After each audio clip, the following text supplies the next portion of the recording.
So he's on set, he's quite sure why he was on.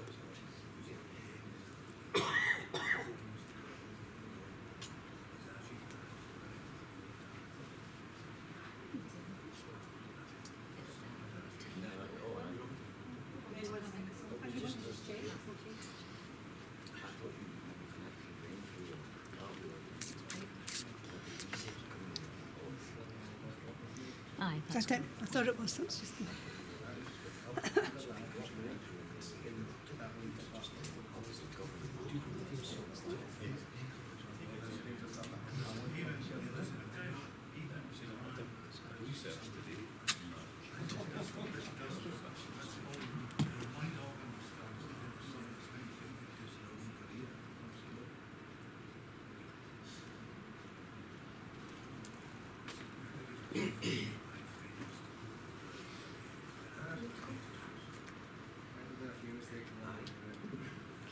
Hello. here. Thanks, Lil. So welcome to the Club 1872 Contributors meeting. I'm Laura Fox, one of the directors. I'm going to chair tonight's meeting. I'll take you through the agenda, but first of all, I'll just pass the microphone down, just do some brief introductions. Hello, I'm James Irvin. I was elected onto the board in June with George as I think the 4th and 5th directors. I live in Esher in Surrey and travelled up this afternoon by plane at 4 o'clock. So the travel was fine. When we got to Glasgow Airport, the lack of taxis was the problem. But anyway, we're here and I'm looking forward to meeting all of you after the meeting and getting to know you. Hello there, my name is George Hogan, and as James was saying, I joined the board 4 months ago, and that has been a traumatic 4 months, I can assure you. But anyway, like James, I'll speak to as many as I can after the meeting. Thank you. And I'm Joanne Pearsville. I've been on the board since the beginning, along with Laura, and I think we're the 5 years. I think you get a place for murder. But I look forward to speaking to you after the meeting as well. Thank you. Okay, so I'll just run through the agenda and then we'll get straight into it. So George, who you just met, is just going to do an introduction. We'll move on to a brief outline of the Legacy campaign and a Q&A with Dave King that contributors submitted questions for over the last few days. We're going to have a marketing presentation from the marketing working group. I'm going to say a bit about Club 1872 operations, and then we've asked Bruce Taylor, who's here tonight, to do a presentation. I'll say a bit more about why we've asked Bruce to do that, talk a bit about next steps, and then we'll move to a contributor discussion. So I'll hand over to George.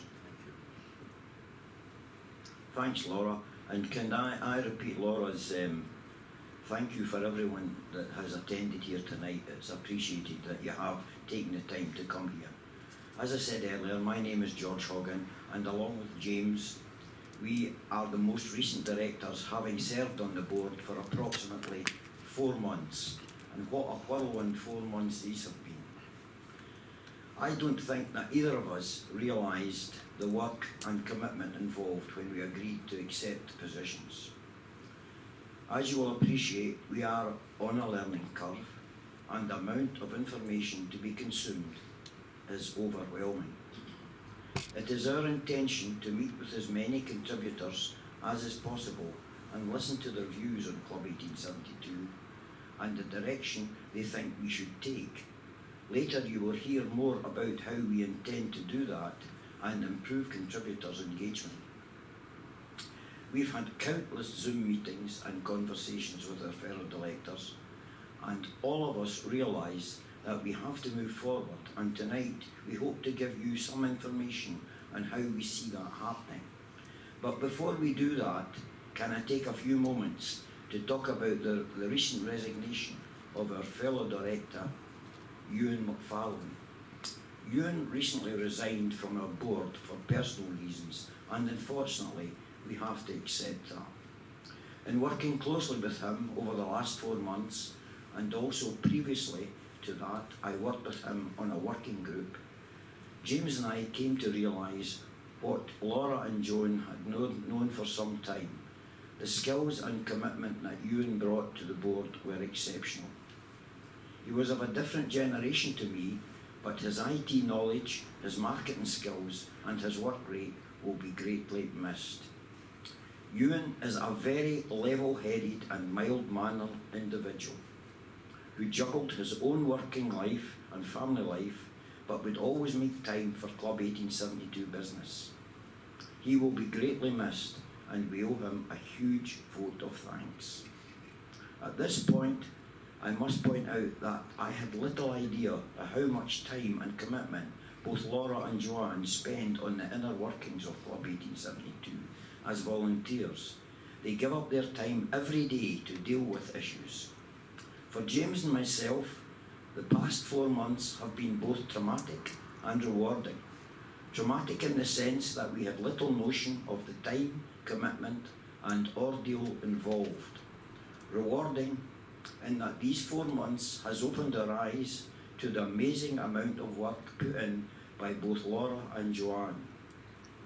Dealing with the regulator alone is a very time-consuming and a requirement to do everything by the book and correctly is always uppermost in their minds.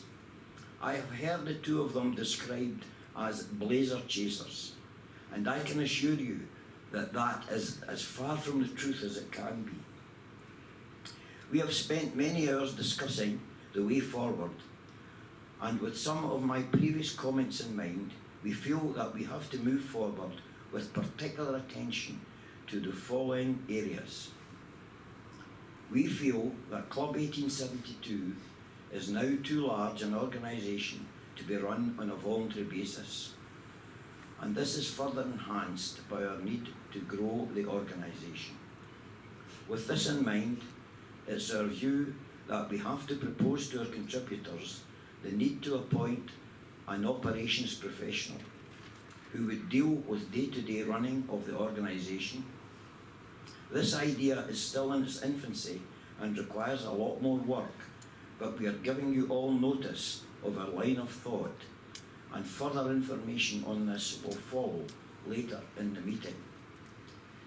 We also have to improve our media, communication and marketing skills. We have to become more professional, and with £4 million worth of shares in our football club, in our name, that professionalism is vital. And we need to attract a younger element to our membership and board, and have them included in our working groups and in our focus groups. Later in the meeting, we will hear from James Irvin, who will outline Club 1872's aims and principles, which should focus our minds. And again, contributors' views will inform the board's approach on this. To me, Club 1872 was my insurance policy against further manipulation of our club and its support. I looked up the short definition of insurance, and it was given as a thing providing protection against a possible eventuality. We insure our cars, our homes, and even our pets. But what about our club, which to most of us is more important than any of the aforementioned? Our success in the field breeds complacency. Please never ever think that 2012 could never be repeated, because it can. Shortly, Dave King will answer your questions, and we aim to relaunch the Legacy campaign, which hopefully will allow us to purchase Mr. King's shares and bring us close to having that all-important 25.1% shareholding in our club. We aim to continue with our quarterly reports, but to provide more information in these. We need feedback from contributors on what they want to know. It's not for us to think what you would like to know. You have to tell us, and to make this easier, we are introducing focus groups who will conduct surveys and give us the feedback we require. Earlier I mentioned the need for young blood in our organisation, and one of the areas where this would be of major benefit to us is in the use of social media. We cannot afford to ignore this platform any longer and the influence that it brings. and we must enhance the skills which would benefit our organisation. One final point I would like to raise concerns who does what at Club 1872 and whether the board has been unduly influenced by individuals. Laura will speak later about our working group volunteers and our administration assistant. In my experience, over a very intense 4 months period as a director, Club 1872 has operated independently and properly at all times. We will be happy to answer questions on anything that concerns you about who is involved with Club 1872 later in the meeting. Thank you again for your attendance here this evening. I look forward to hearing your thoughts on our presentations and to providing as much help and assistance as I can in making you feel engaged and supported by our board. Thank you. Thank you, George. Okay. So I should have said before I started, I had intended to do the slides and the video presentations on my computer, but we couldn't get it hooked up to the projector, so I'm doing it on Lil's computer, which I'm not too familiar with. It's a different setup, so I've got a few technical errors. I'm going to apologise in advance, but I'll do my best. So I'm going to say a bit about the Legacy campaign, and then we'll go straight into the Q&A with Dave. So it launched in December 2020, and we were delighted by the initial uptake. I think we had about over 1,500 people signed up for Legacy memberships in the first few weeks of the campaign. Communicated to members in January 2021 that the decision had been taken to suspend the Legacy campaign, and that was when the club indicated at their last AGM that further funding was required. And Dave King had always been clear that he was flexible in terms of timescales for Legacy, so we were able to renegotiate the arrangement and postpone the Legacy campaign for a period of 6 months. The focus then shifted to further investment in Rangers, and we were able to purchase a further 350,000 shares during that period and invest another £500,000 into Rangers in the first half of 2021, and that's, I think, an incredible achievement for Club 1872 contributors. That period has now come to an end, and we are preparing to relaunch the Legacy campaign. That was always our intention, we've always been clear about that. And with that in mind, we invited contributors to submit questions for Dave King, and I put those questions to him over the weekend.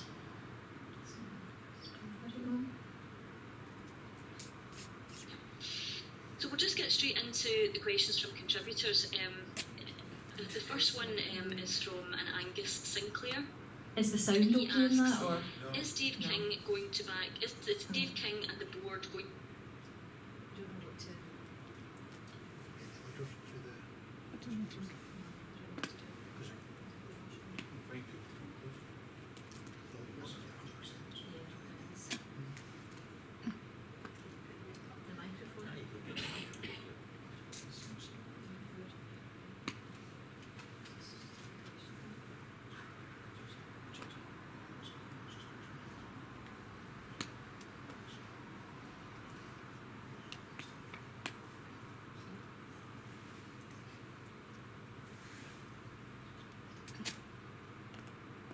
the manager in the up-and-coming transfer markets? Stephen has been backed in the past, but surely all heard Stephen's comments lately, where he has clearly and openly...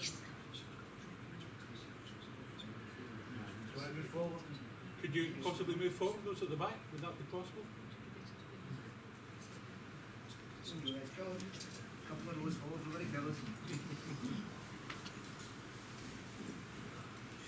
I can hear it.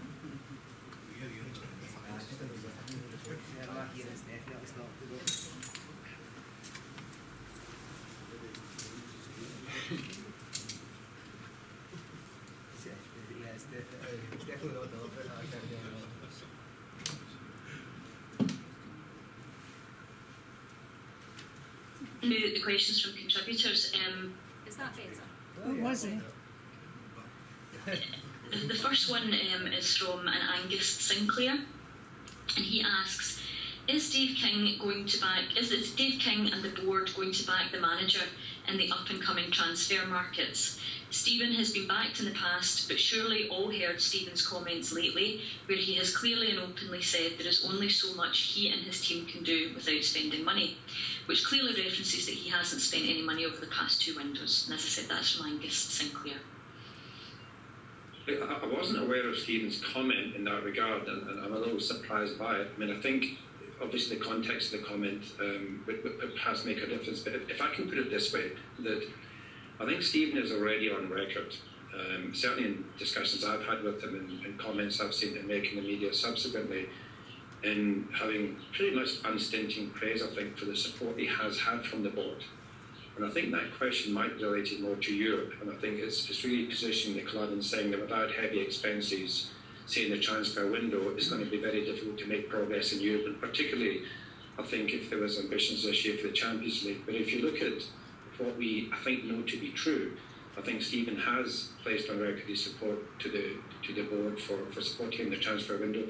But I think also it's important for supporters who might not realise this, that the manner in which the board has supported Stephen was essentially to try and bridge the gap that the club's got, because we're a big club with big ambitions, but in a small footballing market, which is Scotland.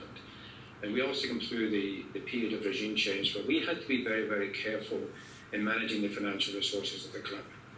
And one of the things that we decided was the best way forward, not only for the kind of urgent circumstances we found at the time, but we think it was a fairly permanent reason going forward for Rangers Football Club, is that we had to be very clever with our transfer activity. And the area that we targeted is that if you've got a player coming into the club from another league, it could be a lower English Premier League club, it could be a Championship club, without exception, these players are going to be earning more wages than would be available even for top clubs in Scotland. And you were never going to get a player unless you paid his level of wages. So what we decided to do as a transfer strategy was try and predetermine the players we wanted in and try and bring them in on a basis where we met their wage requirements, but we tried to avoid the transfer fees. And that's really quite simple, because the transfer fees goes to the club. The fact that you pay a high transfer fee, £5 or £10 million for a player, doesn't make his wages come down. He doesn't come to the club and say, I'll pay for less because you pay the transfer fee. So what we try to do is we try to bulk up the wages, to try the right players, but to avoid paying transfer fees. And I think that's continued since I left the board. I think between Ross and Stephen, they've done a really good job about pre-identifying players. They brought some players in early. And I think it's a fairly obvious calculation for any supporter to make, to look at the quality of players who've come into the club, with Simpson, Ryden, Lindstrom and Sakala, and look at the players who left the club, and there is no doubt that the wage bill has again gone up this season. So as far as I'm concerned, the board has certainly supported the manager in the transfer window, and I think that is his true belief. I mean, my understanding is he does recognise he has been supported, but he's making more a comment that if we're going to make progress, same things in the Champions League, we need to start finding other ways to attract players. Yeah, okay, thank you, Dave, for that perspective. Okay, so the second question comes from Gerald Lynn, and he writes, Dave, no disrespect to you or to the Club 1872 legacy scheme, but do you feel that Club 1872 will ever have enough members to purchase your shares? Are you prepared to wait and hold on to the unpurchased shares? The second part of the question is quite easy. I'm prepared to wait. I don't regard the relationship or agreement that I have with Club 1872 as being a commitment from Club 1872. There's really an opportunity for Club 1872 to acquire as many shares as they possibly can. And if Club 1872 get halfway there, 60% there, then from my point of view that is fine. But I'm certainly hoping that the logic of supporters and supporters groups having an influential shareholder in the club going forward resonates with supporters. And I'm really hoping the campaign of Club 1872 does result in Club 1872 acquiring all the shareholders, because I really genuinely, totally, absolutely believe the meaningful supporter representation at the shareholder level, I think is critical for any football club going forward, not just for Rangers. So I'm optimistic that Club 1872 will achieve it. But if they don't, then that's fine. I'll continue to hold the shares, and it'll just be another supporter, hopefully working in tandem with Club 1872 going forward. But ideally, I would like Club 1872 to acquire them all. Yes. I think your answer leads quite well into a question from Bruce Taylor. Bruce asks, how does Dave King envisage supporters playing a part in the future of the administration of their clubs that is meaningful and goes beyond turn up, support and pay? Yeah, that comes back to the representation. If you look at the history of supporters, and I'm closer to it in the context of Rangers because I've been around the board for over 20 years. And in my view, supporters at Rangers and other football clubs don't get a fair shake. And the reason they don't get that is because the economic impact of supporters, so certainly take Scottish football, the biggest contributor to the funding of Rangers is supporters. Now, during regime change, myself and other fellow directors and shareholders, we agreed to lead the investment into the club. But still, as much as say in my case, I was the lead investor during that period, supporters collectively put more money into the club than I did or my fellow directors did. Yet supporters have very little to no say in the running of the club. And it kind of goes back to the unfortunate situation that led to regime change. Supporters found themselves completely without a voice. And the only way they could ultimately get a meaningful voice in the club was to boycott the football team. Now that happened once in 150 years history of that club. We don't want it to happen again. We don't want the supporters to have to exercise their influence in the club by voting with their feet and not buying product, not buying season tickets. And the only way to avoid that in the long term is to make sure that when from time to time, as will happen again in the future, in the history of Rangers, it will happen again, and supporters' voices will need to be heard. And the best way for that to happen consistently, without the kind of violent impact that things like boycotts have, is to have an influential shareholding and representation on the board, so their voice is being heard all the time, not only in moments of crisis. Yeah. One of the reasons that people have given throughout the 4 years of Club 1872's history for cancelling the memberships is that there's a feeling that the job was done in 2015. I remember Craig Houston, who was actively involved in the Sons of Struth protests prior to regime change and sat on the Club 1872 board. And I remember him saying that his partner, after regime change, said to him, I can cancel my RF, my Rangers First subscription. And he said, why? And she said, because the job's done, the club's secured. And he said, well, that's not really how it works. And I think that was an important message then, and it's still an important message now. And Craig Robertson, contributor, has asked, do you still believe that Club 1872 is necessary when there is a board of Rangers people? Is it still relevant?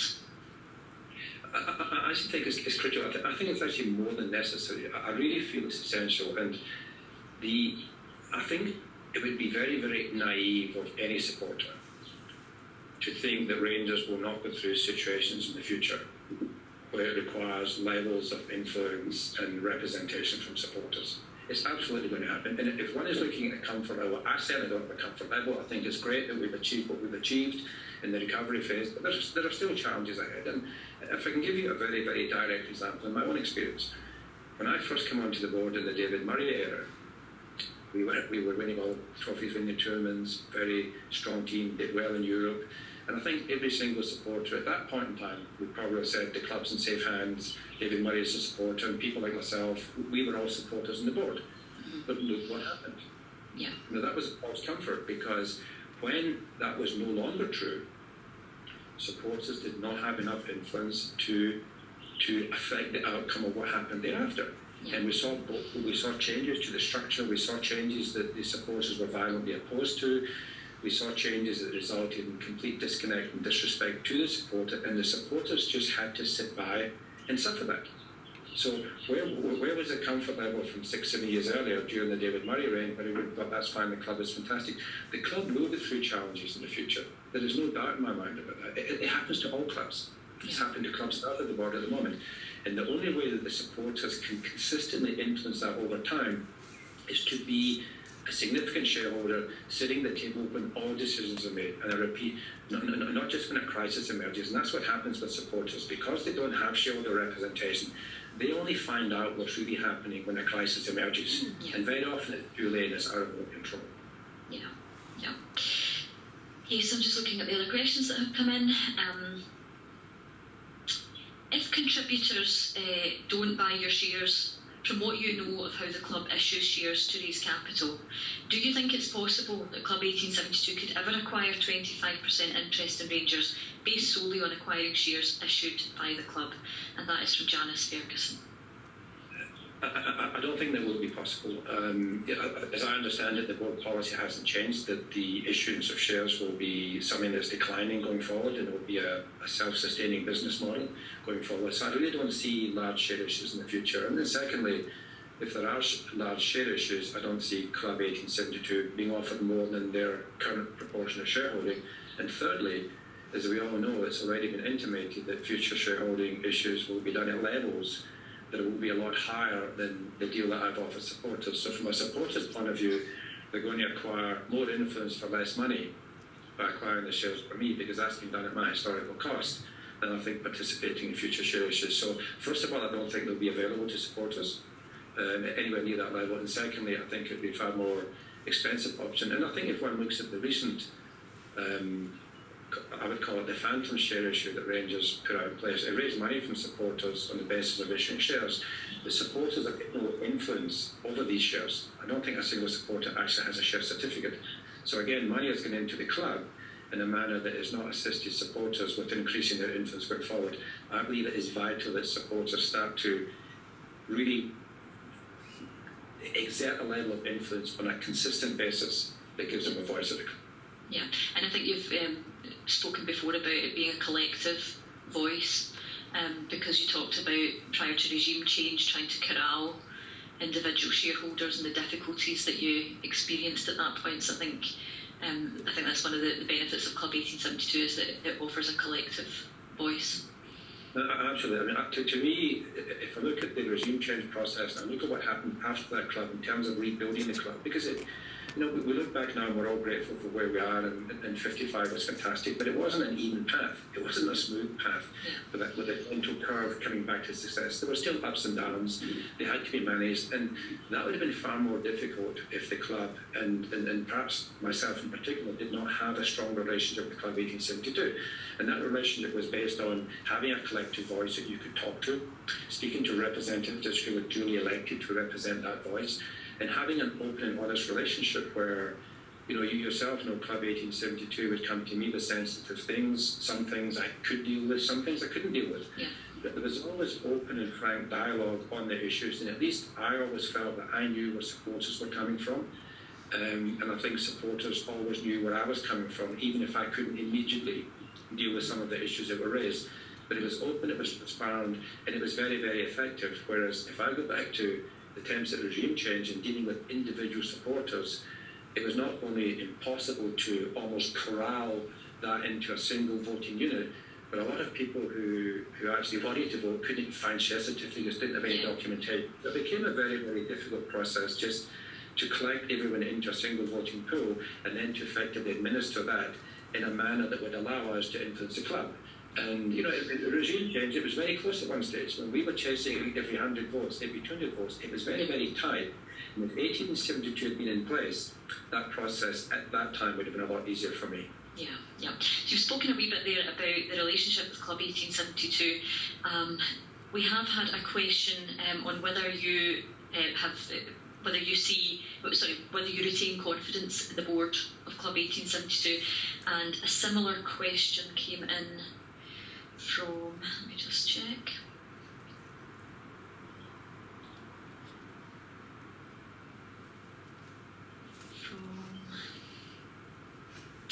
from Jim Wood, and he says recently the directors of Club 1872 have been severely criticised by a previous director and on follow. Why do you have confidence in the board to acquire your shares and to manage them?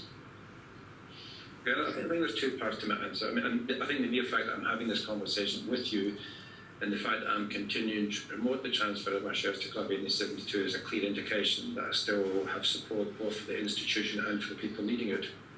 I think also, very importantly, that in my experience over 20 years with Rangers, you do get situations where you get individual supporters, and this happened 20 years ago, the supporters group, like to exercise influence for their own personal reasons. Now, in my dealings with Club 1872, I have never for a moment felt that the people I was dealing with as directors right throughout the period from my first engagement with 1872 to this present day, were ever doing anything other than giving selfless time and effort in the interest of the club. And I've never had an instance where I ever felt a director of Club 1872 was putting the club or was putting their interests ahead of the club. Never, ever, ever.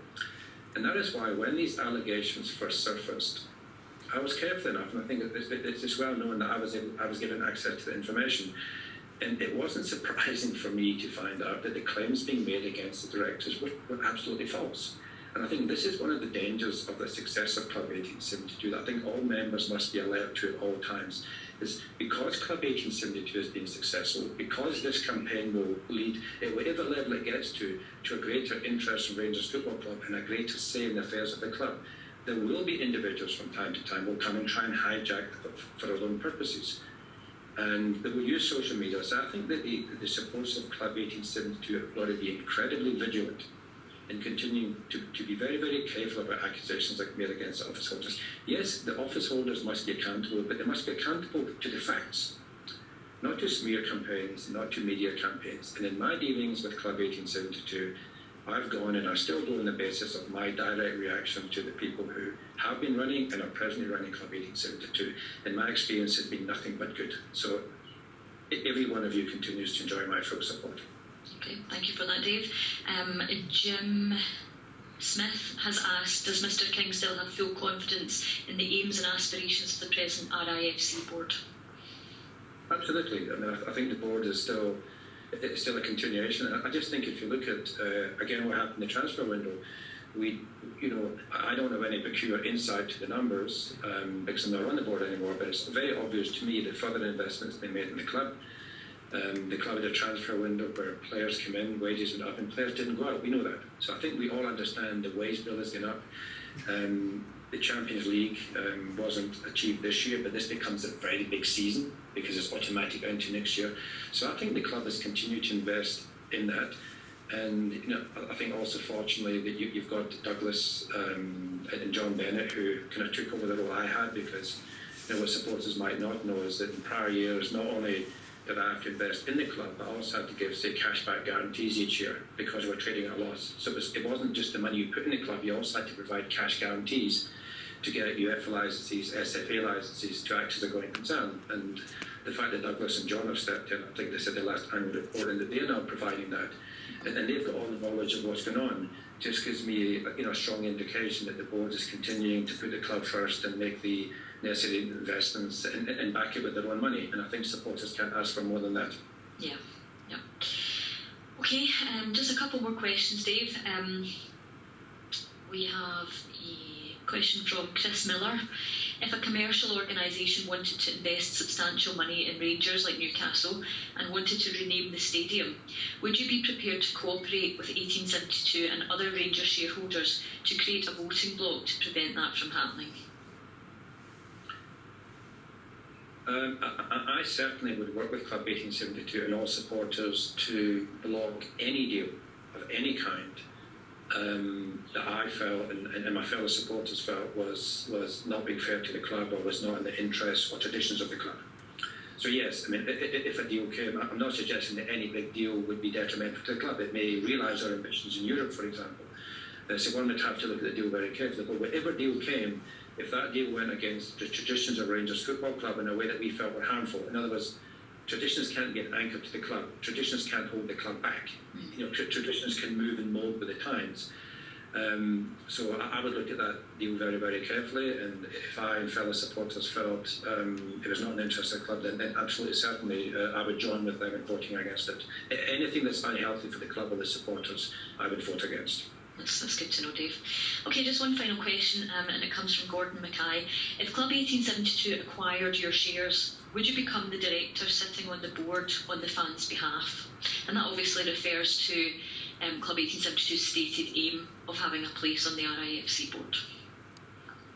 I would be surprised if that would happen. I mean, I wouldn't think so for the simple reason that I think the members of Club 1872 would vote on who they felt was the right person to sit on the Rangers board.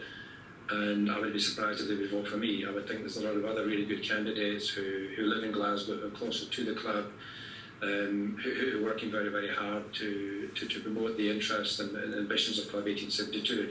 And I would imagine, with a vote of Club 1872 members, I'd be very, very surprised if I was their first choice. Okay. Well, as you know, Dave, we plan to relaunch the Legacy campaign over the next few weeks, and I know that you've offered to do further interactions and engagements with Club 1872 and the contributors, so we look forward to that. Just actually, there was one more question that came in, and it referred to, it's from an Alan Calder, and he says there's a large Scottish contingent in South Africa. Does Dave have connections in Johannesburg or Cape Town who might contribute to Club 1872? Interestingly, it was Alan Calder. I think he might not be aware, but I think the Scottish contingent in South Africa is actually reduced quite dramatically.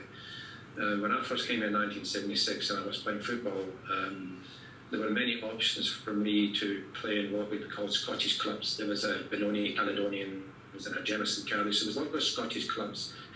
There were Caledonian societies, but it's all the Scottish guys, and it was very, very prevalent. I think over the last couple of decades, with changes to the South African economy and changes to the risk profile of just living in South Africa, I think a huge amount of people have gone back to Scotland, moved on to Australia and other countries. So the contingent is not as strong as it was, but I do come across people from time to time.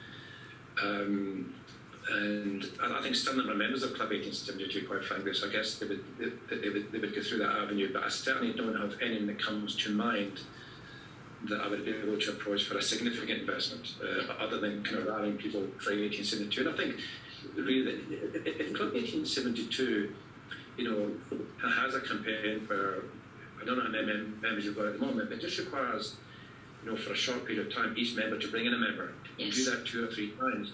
And Club 1872 can very, very quickly get up to speed and exercise that level of interest over the club. I really don't see why this has to be a long, drawn-out campaign. If the supporters really want to seriously influence the club as a legacy going forward, and apply the type of energy and support that they've always given to the club in the past under crisis. Yes. So view it almost as let's avert impending crises going forward by acting now.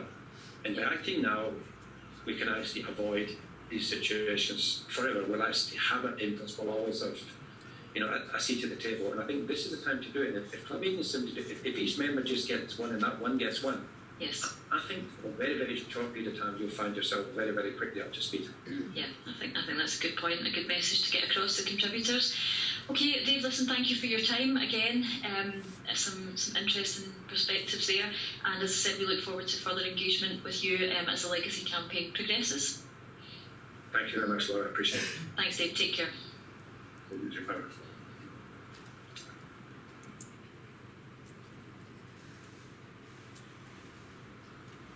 Okay.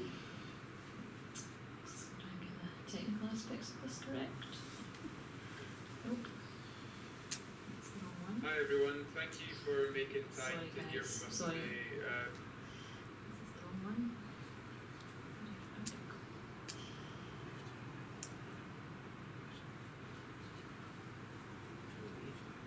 Oh. Better than me, George.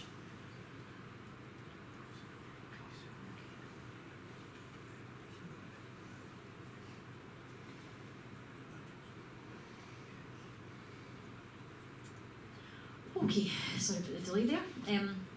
So I'm just going to do a wee sort of intro to the marketing presentation, which I'll say a wee bit about before we go into that. We've mentioned previously to contributors that we formed a marketing group in the early part of 2021. That was following the launch of the Legacy campaign.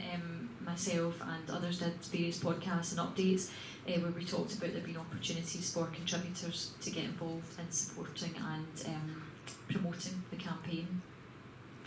The marketing group was formed when professionals from various backgrounds offered their assistance. We have 2 brothers who are both in the marketing field, and you're going to hear from them shortly on the digital marketing aspect of the Legacy campaign.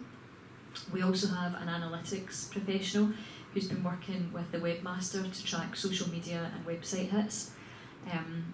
The marketing guys have also worked closely with myself and Chris from the comms team, because obviously there's a bit of crossover between communications and marketing. We are looking to extend the marketing team's activities, obviously, as we relaunch the Legacy campaign, and we want to put the digital marketing strategy in place, and as I say, that's the focus of the presentation that you're about to see. You'll hear the details of that from Murray and Craig, but we are constrained by budget in terms of marketing, and we do believe at this stage, having had engagement with the marketing professionals, that we require additional funding to allow us to grow the organisation professionally. I'm going to say a wee bit more about that after the presentation, which I shall play now.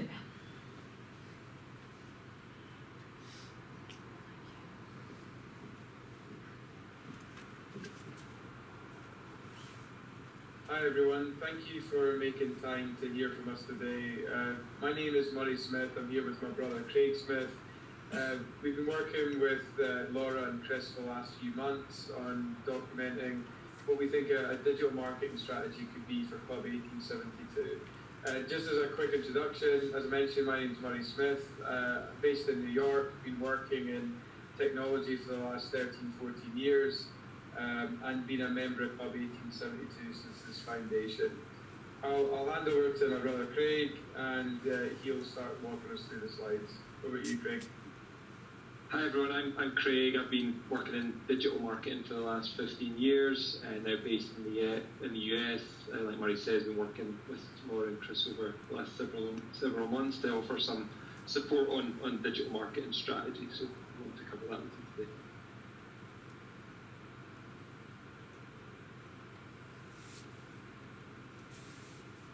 So really what we wanted to cover just quickly was, what are our goals for digital marketing? Why is it important for an organisation like Club 1872? Obviously we've got a very diverse fan base, so we need to look at who we're targeting and how we would go about that, the kind of digital journey, the strategy and the platforms we'd use. Any other ideas that we've had since talking with the group over the last several months.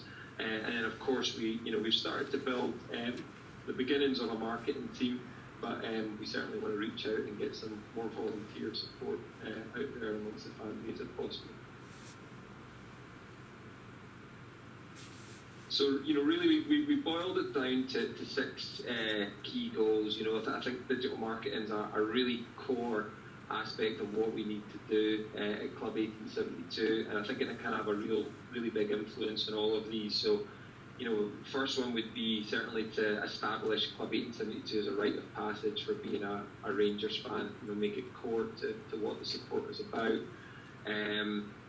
Also building a sustainable and long-term model for digital marketing. That is not something that you can just do for a month and forget about it for a year. This has to be an ongoing cost to business, something that we do all the time so that we stay relevant amongst the fan base, and really using that to educate the fan base on not only the benefits. I think everybody in the room, anybody who's a member, all feels the same about the benefits of it, but also educating the wider fan base on all the achievements we've made today. There's been a lot of negativity around Club 1872, which sometimes makes things like digital marketing difficult, but I think we really need to focus on what we've achieved as a group and make that the basis of the kind of campaigns that we're running, and really focus on changing the narrative from this kind of defensive justification of what we're doing to individual and collective responsibility, building on that Never Again campaign. And then, the last one we really think is a core goal for us is to practically target renewal lapses, just to ensure that solid basis of membership is always there.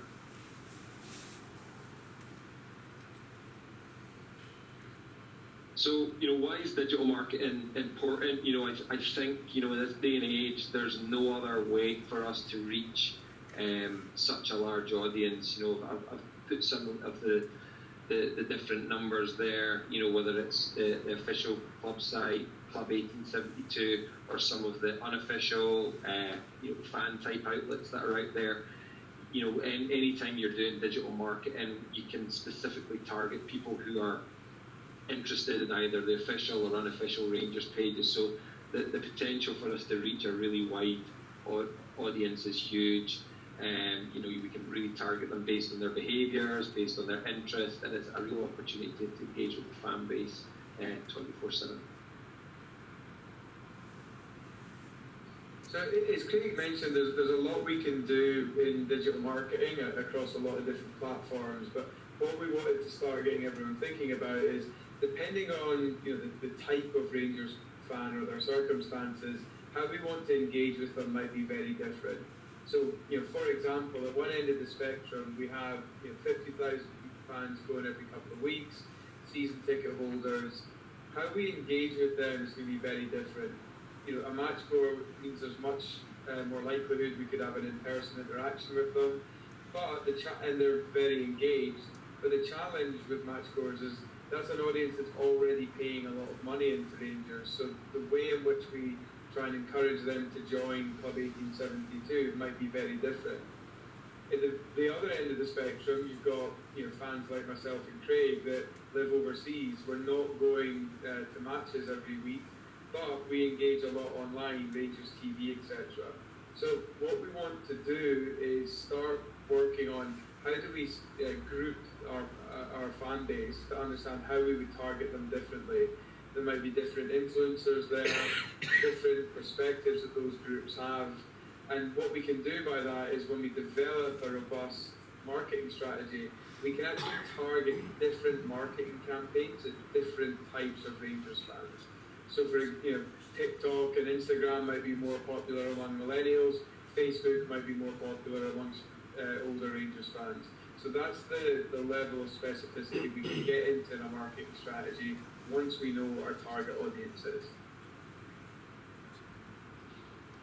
And really, there's no other tactic than digital marketing to get as targeted as what he's talking about there. Not only do we need to present each different audience with a message unique to their area, also depending on each stage that we target them at, on that path to membership would be different as well. So, I'm sure many of you are going online every day, and you've been to a website, and then a couple of days later you're being served an ad for something that you looked at a couple of days before.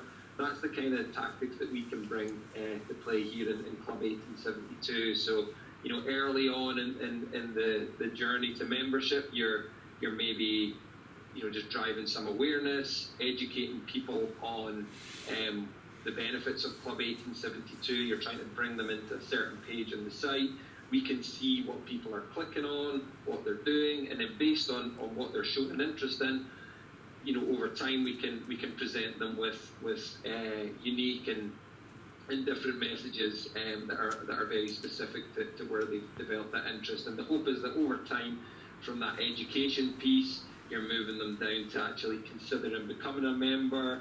You're maybe bringing them into another part of the site that's telling them about the costs and the benefits and our goals. And then after that, hopefully driving them to the point of need and really getting them onto that path to purchase, to becoming a Club 1872 member. So like we're saying, not only on the different fan groupings, but on the tactics, we can be very, very specific about how we target our fans across each stage. And we can't do this on our own. I think Club 1872 has been a really leading operation for quite some time. It's a few volunteers here and there. Obviously Murray and I have offered our help on the marketing side. There's a couple of other people who have offered to help there, but we really need some more support on top of that to make this something that's sustainable for the long term. These are for example, some of the roles where with no doubt that there's talent out there who are Club 1872 members who I'm sure are willing to help. Anybody with digital marketing, social media, analytics, and web experience would be really vital to the type of tactics that we're talking about here. We'd love somebody with a background in creative and content, so that if we're targeting these different fan groups, we can come up with, advertising and articles that are very relevant to that audience. That's much more likely to keep them engaged and drive them through to membership. And then, you know, everything's about data in the digital marketing space. You know, certainly my background's been a very data-driven approach to digital marketing. So anybody with a background in database administration and BI would be vital to this. So that, you know, we can use that data to see what people are doing and use that to make better decisions on what people are interested in and serve them with a, you know, a much better experience down the road.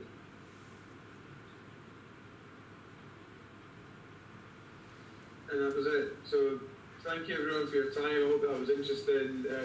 Do let Laura, the rest of the board, Chris know if there's any questions or if you'd be interested in helping out. And we are happy to keep working with Club 1872 to get this set up and hopefully increase our membership. Thanks very much. All the best.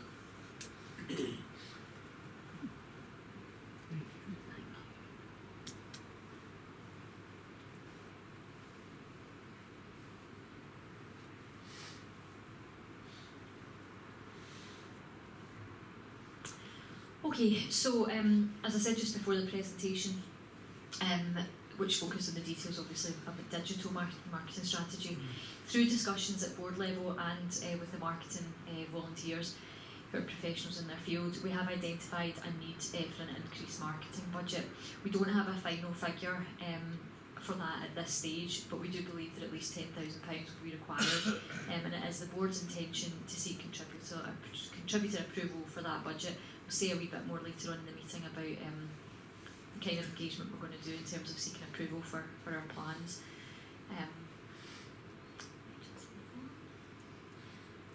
I'm going to move on to Club 1872 operations, which I think is related to some of what the guys have said there about how they can't do it themselves, and they were talking about either voluntary support or third-party support. So the current situation is that the board indicated to contributors when the legacy campaign launched that we felt that undertaking would require a more professional structure to be put in place. I think almost every interview we did around that time, that was one of the concerns, that a lot of the people who were interviewing us were contributors as well, and they were asking that question: do you plan to professionalise the organisation? And we indicated early on that we thought that was going to be a requirement.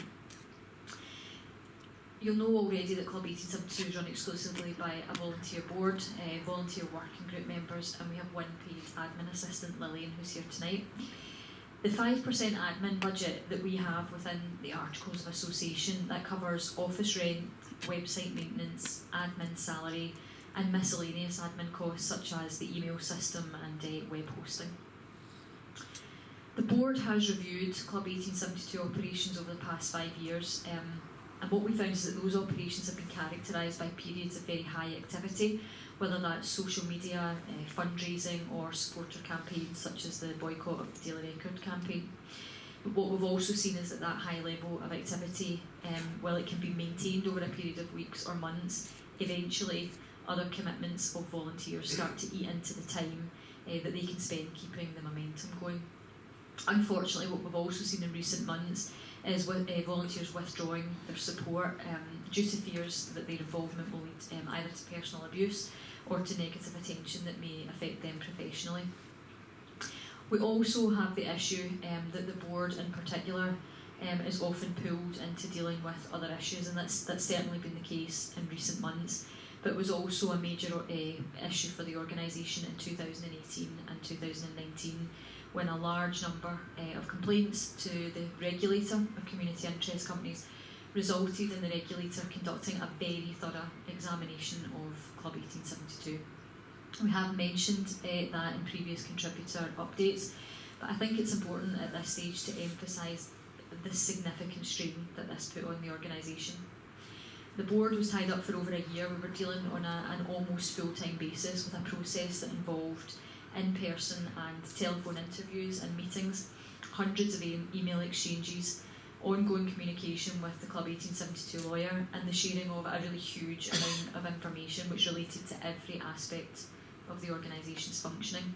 The regulator examined, for example, every single transaction that Club 1872 had ever carried out. So that's hundreds of thousands of pieces of information.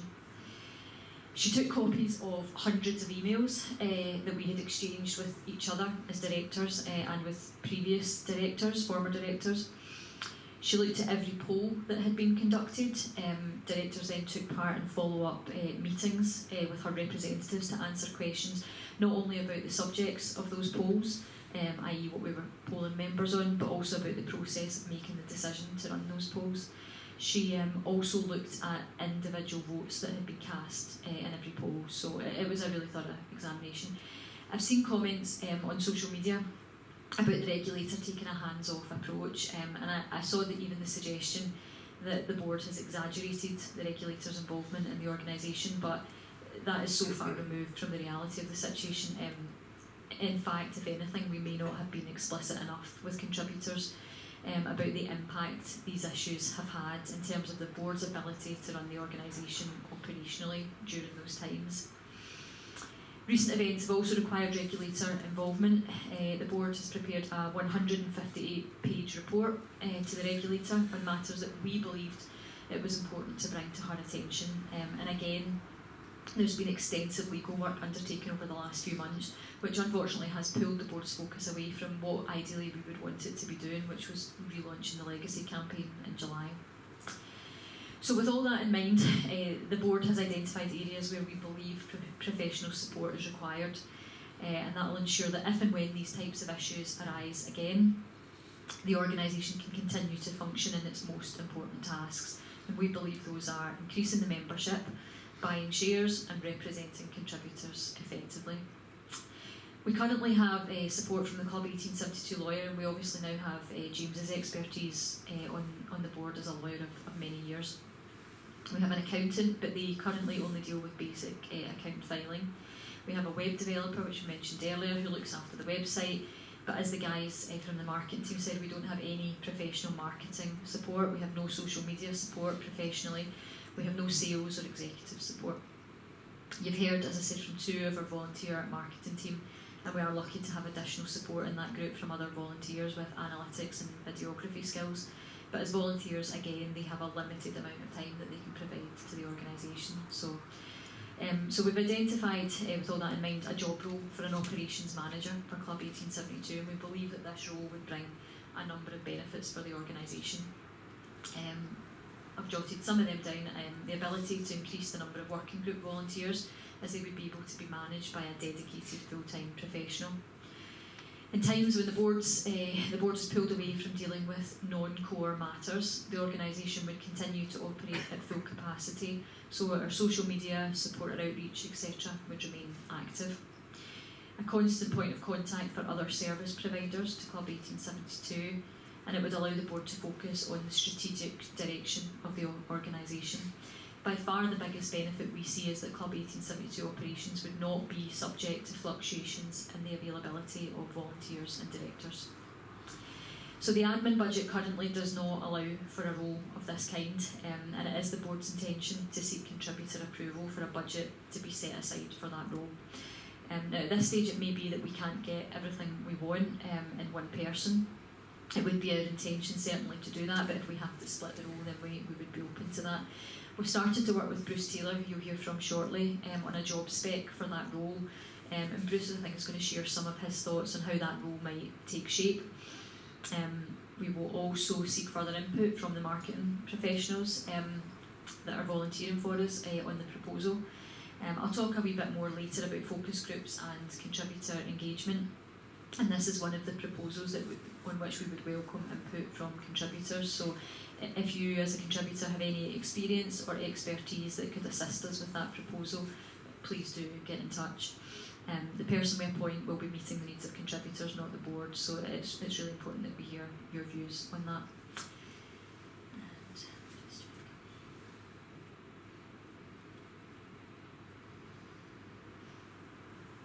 I'm going to hand over to Bruce Taylor. We asked Bruce to do a presentation tonight because we believe Bruce has an interesting and unique perspective. Bruce was a contributor with no involvement in the organisation for a period of time. He then volunteered on a working group. Bruce then served a term as a director, and then has gone back to being a working group member just due to his personal commitments. So he's seen the organisation from various angles, And as I said, he's going to speak a wee bit more about professionalising the organisation, but I think just speak generally as well about his involvement in Club 1872. Yeah, can I use this because I want to, because of my age, I need to read from my notes, so you'll need to excuse me. You got it on, okay, get the button. You want to do that?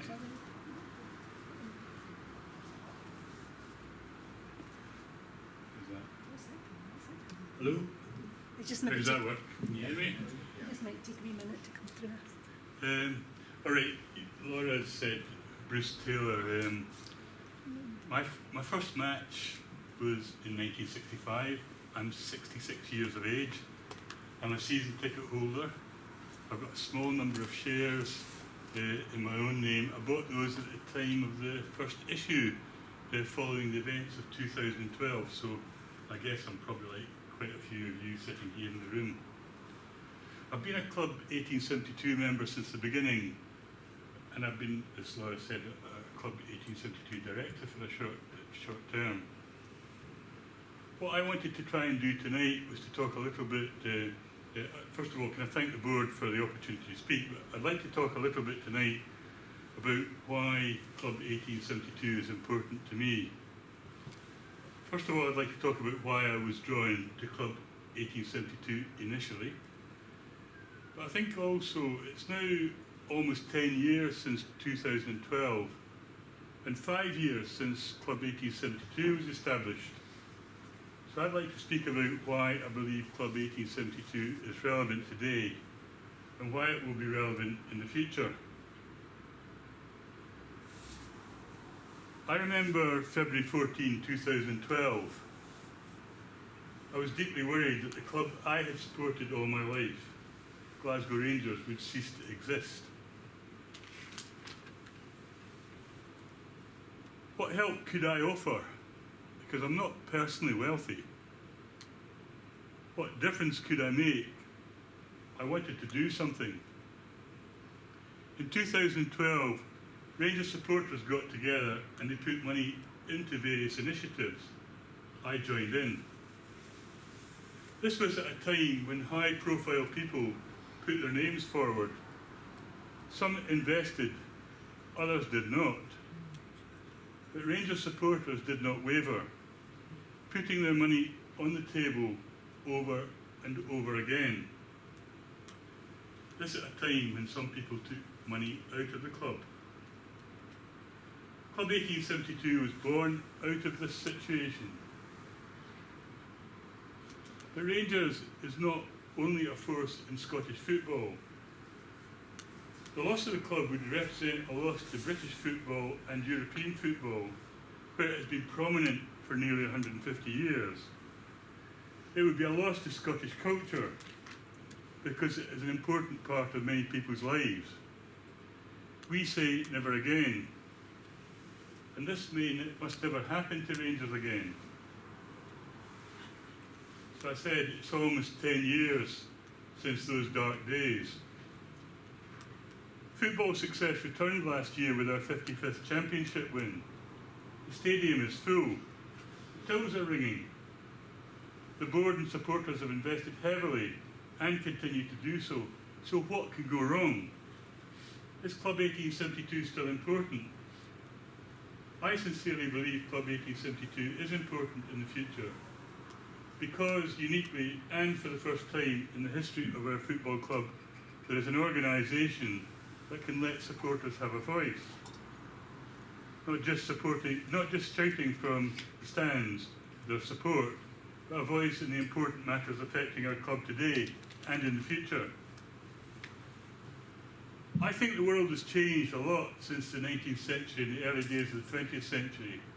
I think supporters are different today. We're different from our fathers and mothers because of our levels of education, our skills, our experience and our health. We have had opportunities not available to previous generations, and we've had personal wealth that they never had. Supporters now know about football, but they also know quite a lot, and they have likely good knowledge about how football clubs work. Yet today, supporters' place in relation to their club is unchanged. They're treated no differently. Turn up, pay up. So Club 1872 for me is an opportunity to change things for the better. How many businesses have lifetime customers with money to spend and experience to share who ask for no return except a voice? Club 1872 offers Rangers supporters their only opportunity to play a bigger part. 5 years old, it has always been a responsible voice, it has always acted positively, and it promotes the voice of contributors. It has a clearly stated objective to buy shares aiming for 25% plus one to secure voting power. This is a shareholder who buys but does not sell. Money travels in one direction only, towards Rangers. Rangers still need money for working capital. We know this from the financial statement at the last AGM. Working capital is the lifeblood of any business. Most businesses do not fail for a lack of a profit line. It is because they fail to manage working capital. Club 1872 buys shares that provide working capital. Rangers want Club 1872 investment. But to achieve its objectives, Club 1872 must grow. A lot has been achieved since 2016 and the board should be proud of their work. 5 million shares and £4 million invested. The 6th largest shareholder in Rangers International Football Club. A part in the purchase of the Mike Ashley shares. I think much has been done. Yet we do not have a main board position. The 5th and the 7th placed shareholders do. To me, it is vital for the future if supporters are to invest, they will want to be represented. £4 million and rising is a lot of money invested by contributors. Representation is therefore a stated aim of Club 1872 and it must be delivered. Now is the time for Club 1872 to invest in human resource and systems to support improved communication. The volunteer board and the volunteers have achieved a lot, but growth will demand more. Like many of you, I have friends in the Rangers community, supporters who are not contributors, but who could be. They say that they think what Club 1872 stands for is important, but communication needs to be better. They say, if I'm putting my money in, I want to know what's happening. They also say that communication is a two-way street. They say, if I have a view about something, where do I send that and how will it be represented? 8,000 members have a lot of views. 20,000 or 50,000 members would have even more. Critics say this is why it cannot work. I say they're wrong. I would say this is the opportunity, and only Club 1872 can distill this opinion to produce an agenda of priorities. That must be resourced to deliver. For example, you may have views on Rangers merchandise or media policy. You may have views on share purchase. 50,000 representative thoughts need to be reduced to 2 or 3 agenda items that are dynamic and prioritised to represent the body of opinion and to go forward. They need to find their way onto the Rangers main board table and perhaps affect policy. Communication should also create transparency over this process. Club 1872 can deliver all of this in addition to what it does today. Supporters see that Club 1872 are not invited onto the board at Rangers. Why did the Rangers International Football Club plc board appear resistant?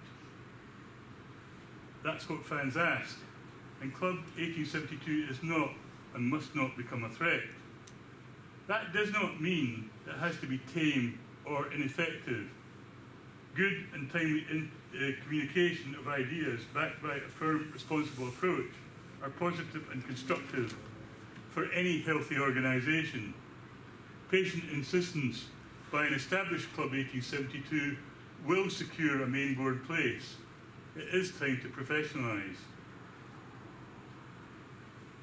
Danger such as we saw in 2012 has not gone away.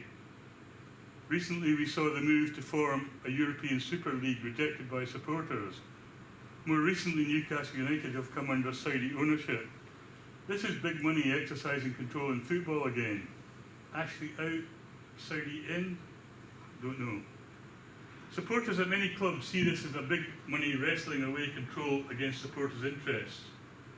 This when supporters see that most of the money in football comes either directly or indirectly from supporters. When it goes wrong, supporters are invited to the rescue. Positively at Hearts, we've seen the foundation of Hearts take over the ownership of the club. They say ownership by supporters, not management by supporters, is what the foundation of Hearts stands for. So Club 1872 influence cannot remove all risks, but the ability to take part and oversee will mitigate any risk that is a threat to the welfare of our club. On the subject of Dave King's shares, I think they're a risk and an opportunity. He's actually said that at some point they will have to be sold, because he talked about the fact, and I think you may have seen this, not in that video tonight, but before when he spoke, that as he gets older, his family has got no real interest in carrying this on. So he's expressed his wish to sell those shares to Club 1872. We saw that tonight. If Club 1872 can buy, the risk that a bad investor achieves power is removed, and that is the opportunity. I don't know Dave King personally. I believe he's a good supporter, like all of us here. I'm a Club 1872 contributor in part because I want to honour his wish. To achieve this, Club 1872 must grow. Finally, I would say to you, if not Club 1872, then what? Rangers supporters trapped in an archaic structure, and when mistakes cost money, Rangers supporters pay? Because ultimately nobody else does. I think it is time for a bigger say than shouting from the stands of Ibrox Stadium, and that's why I'm a Club 1872 contributor. Thank you for listening.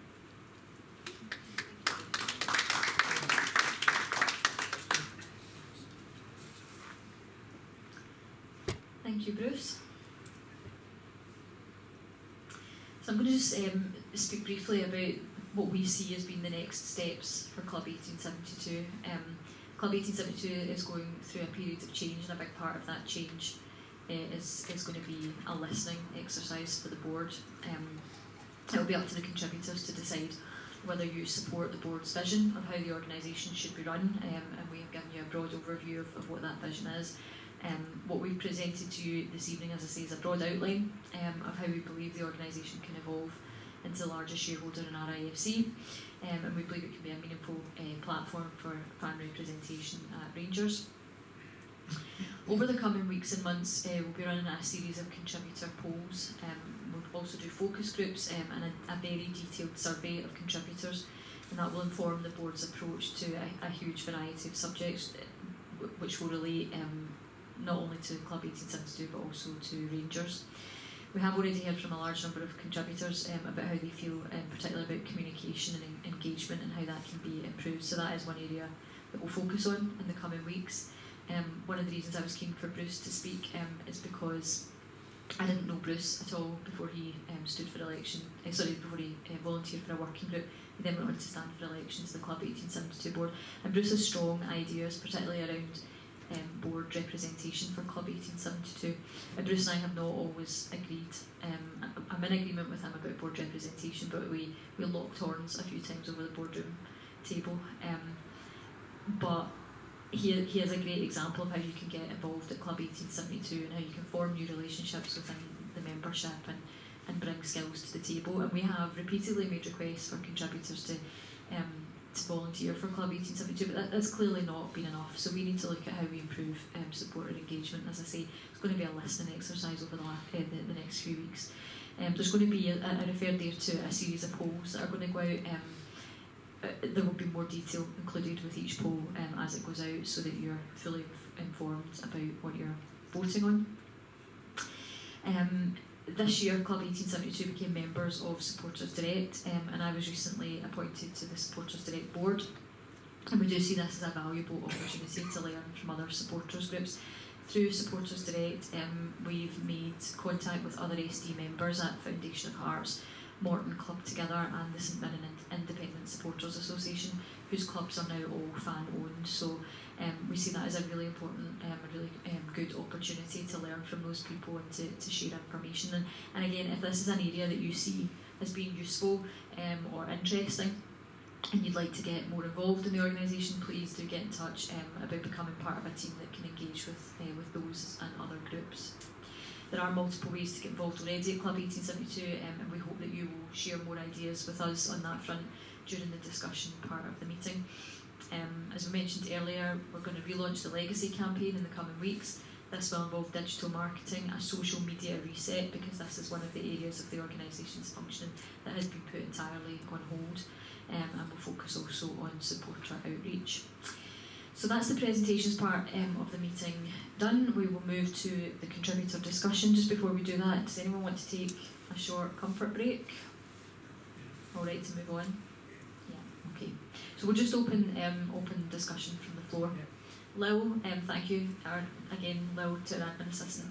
She's going to walk round with the microphone.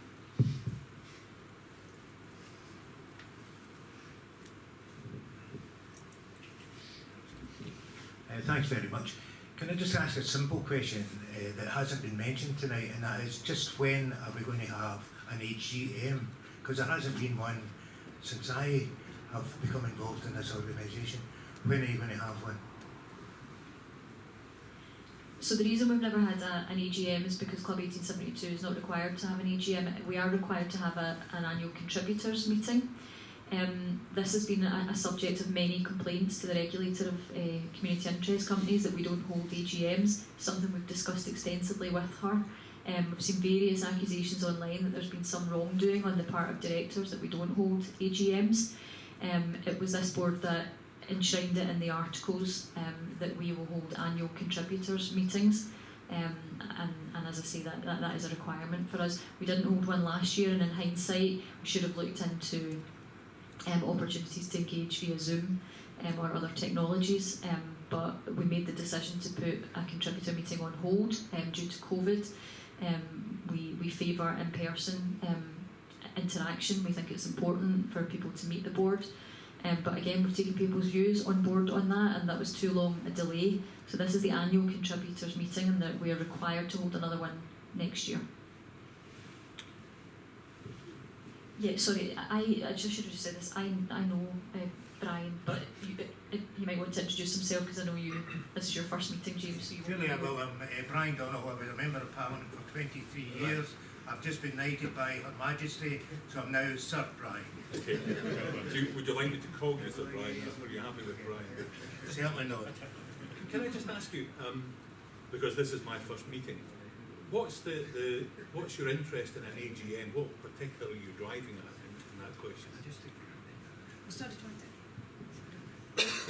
Thanks for that. Well, obviously, under company law, my understanding is that you must have an AGM, regardless of what articles of association say or anything else. As somebody that's been involved with business all of my days, I can't understand the answer to the question that I asked in terms of having an AGM. It's my understanding, clearly under company law, that you have to have AGMs. So 2 points to make.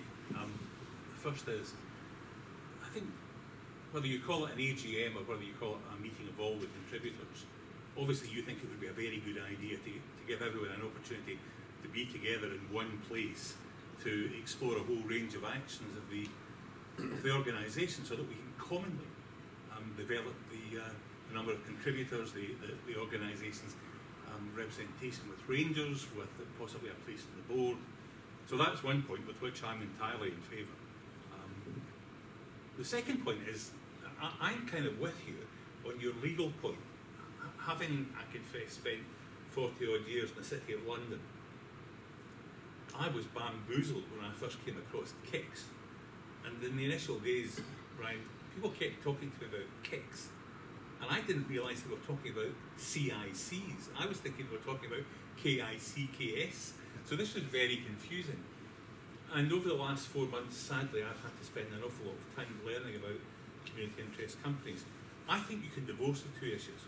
I think there's an arcane aspect of kicks which probably doesn't require an AGM, but that doesn't, in my view, mean that we shouldn't have a meeting of all of our contributors to raise and discuss important issues. Does that seem a fair answer to your question? Can I just say that I'm glad that you've now responded in a way, and indeed I still, in fact tomorrow, I'll be meeting Secretaries of State, so I'll be raising the question with them because they have an involvement in kicks themselves. In fact, they control the kicks. Would you like me to come with you? If you're in London, you never know. Yes, I am. Thanks very much. Andy McGowan. Just want to thank you very much for your work and your effort over the years. I don't take it for granted, I don't think anybody takes it for granted how hard it is to run an organisation on behalf of Ranger support. In saying that, we're not talking about growth here, we're talking about recovery of lost opportunity. Massive lost opportunity. I don't know if it can be recovered. I feel, speaking as a member and as a fan, that root and branch rebrand is required before any of this. This is good stuff, this is really good stuff, but root and branch reform, rebrand is completely needed because the disconnect between this organisation and the greater Ranger support is a chasm. And I'm a huge proponent of Club 1872. I've stood up in venues like this and spoke about it. I've told them basically to ignore all the noise, ignore all the online noise. I can, I can, and I apologise that I'm speaking to you in this way because I think you need to go. I think we need to listen to the fan base and have a root and branch reform, rebrand, and then that stuff will work, because at this moment in time that will not work, because all trust in the circles I move in, and I'm not talking about online because I know that's not always reality, but the circles I move in, all trust has gone, and there's no belief, there's no dynamism, there's no inspiration, and that's more than marketing. Andy, having come into the club in June with George, you can well imagine the situation that we found ourselves in as much as within about 2 days of being elected, I was presented with a letter published online by a former director who also happened to be the chaplain of the club. And that wasn't why I joined Club 1872 as a director. I certainly saw it as not what I had intended. I had practiced as a litigation specialist for 40 years. I had retired. The last thing I expected when joining Club 1872 was to be thrust into a maelstrom, where really what we were dealing with was an attack on the club. Now, I know that some see this as an attack on the board, and maybe there's an attack on individual board members. But how I see this is actually an attack on the company, the organisation. And we can't tonight, in the context of the discussion that we're having, really address these issues in any sort of mature and sincere way. But the question I'm puzzled by after 4 months is, why are so many online Ranger supporters determined to do the very thing that's antithetical to developing the organisation, which is to destroy the board, criticise the board, and then to have people, for instance, on Follow, I've seen it, withdrawing their membership. And the basis is supposedly some lack of confidence in the board. Where does that come from, in your mind? Well, I can only speak personally, because I can't speak for everybody here, but there's politics at play here, and this is the elephant in the room, because I think there's a total dichotomy between what Dave Kingwan's wants and potentially what the Rangers board want, because they're obviously protecting their position, they're investing money in You know, there's a loss-making situation as well where they prefer to have the money go to the club as opposed to Dave King. Yeah. But there's also Murray Smith talked, or Craig Smith there just mentioned Chris. Yeah. It's Chris Graham. What does Chris Graham do? We ask and we don't get an answer. We know that there's politics involved behind the scenes with Chris as well, because Chris has got a connection to Dave King as far as I know. Yeah. So there's a lot of things, Laura, that just as a support, if you don't get a straight answer and you're talking about listening to the support, and I know sometimes perception isn't reality, and online is a strange world, and it's a cruel world, and I know that, but we don't get enough answers. You've stopped talking to the press and attacking the press when we've never been under great pressures from the press. Why is that? Is it because somebody doesn't want to align themselves to the Rangers board or David Graham or to the communications that come out of the club? It's very strange. That is what erodes confidence over a longer term. I've got a couple of questions about what you've just said. Firstly, thank you for your honesty. I appreciate it. And thank you for coming here and sharing your views, and not just, like, there have been attacks online, right? But there's also been a lot of valid criticism online, and I think we have to acknowledge that. So you said there, is there someone at the organisation that doesn't want to align themselves with the club's statements? As I understand it, the club didn't publicly support over the last few months. I don't recall that. I know that they've like their social media strategy the other day was brilliant, right? Treated that famine song, 4 Lads to the Dream thing, with the contempt that it deserved. So that makes no sense. Your comment makes no sense to me, that we don't want to align ourselves with that. Sorry to interrupt, but you can compliment what they do, because there's some things the club can't do, and Club 1872 can do. Aye, that's absolutely right. But what you said was, is there someone at the organisation that doesn't want to align themselves with the club's statements? And I didn't see any club statements on that, so I'm challenging that point that you made. But I completely agree with you, we can align ourselves. And in recent months we did that. Like, we publicly praised the club's support for Glenn Kamara and the way they handled it. I think the words we used were that we were proud of the club. I have seen it again online, people trying to personalise this and say, oh, this is because certain individuals fell out with others and there's a personal rift there, and they don't want to praise the club.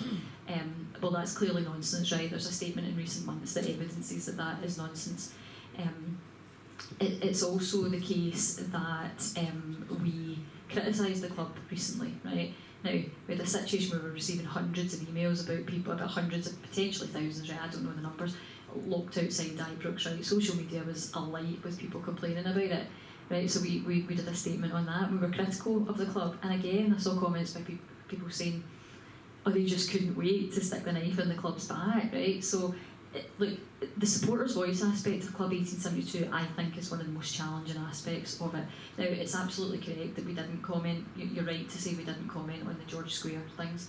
And there's a number of reasons for that. Some of them we've touched on, right? The organisation has almost completely shut down. Right? The strain that's been put on the organisation in recent months, the board's attention has been completely derailed from that kind of thing. And that's not okay, right? That's not why we came into this, to do that. So that's a criticism that we take on board.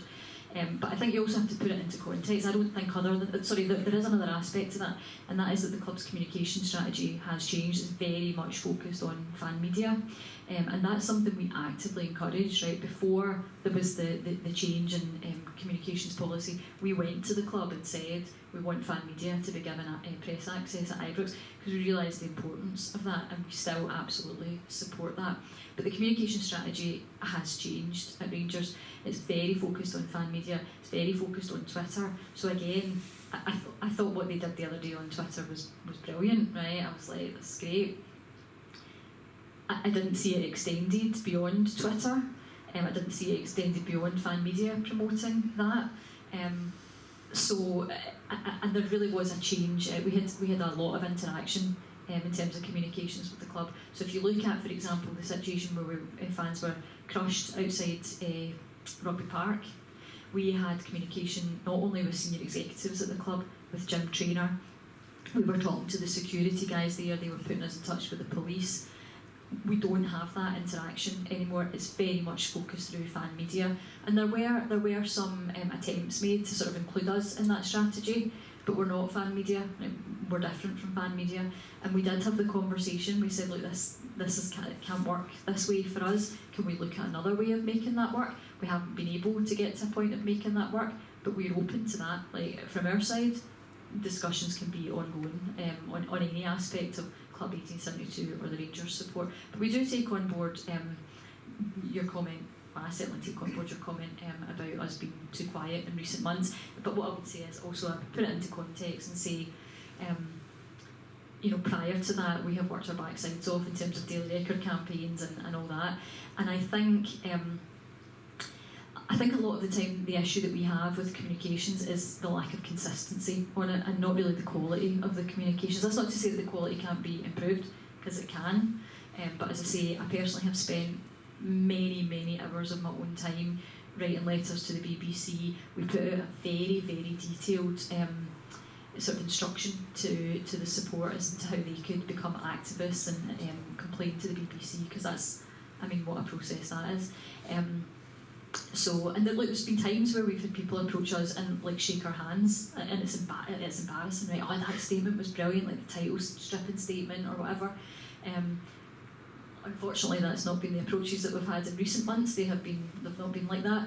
So I think the quality of the communication is not really the key issue for me. It's the consistency of it, and we take that point on board.